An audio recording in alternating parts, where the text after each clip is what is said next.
Ennaku z'omwezi 19 omwezi ogwokuna omwaka oguwedde ab'ebyokwerinda bakwata omubaka wa munisipaali y'Emityana Francis Zaake okuva mu maka ge e Buswa Bulongo.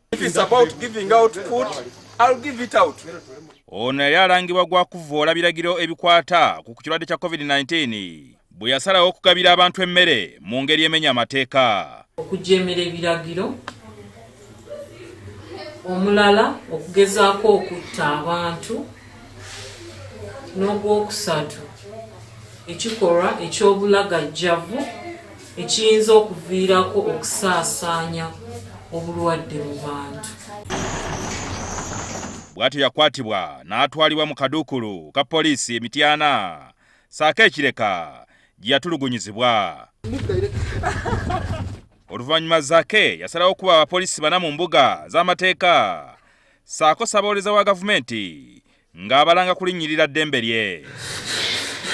Olwaleero ng'asinziira mu alipoota eyakolebwa ekitongole ekibudaabuda abatulugunyizibwa ekya African Center for Torture and Rehabilitation for Torture Victims eyakolebwa ng'ennaku z'omwezi 9 omwezi ogw'omwenda omwaka 2020, omulamuzi Esther Nambayo awadde ensala ye.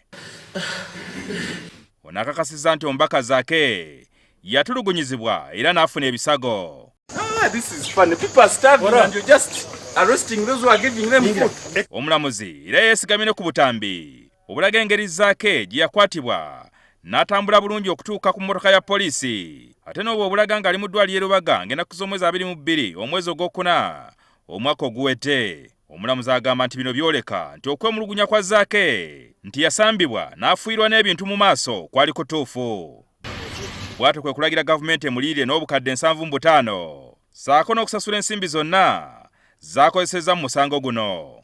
Wabula wadde Zaake yanokolayo abapoliisi Bob Kagarura, Alex Mwine, Eriwo Monya saako Abel Kandiho akulira CMI nti baamutulugunya, kooti egamba nti wadde bujulizi bukakafu buluma abantu bano kubasingisa musango.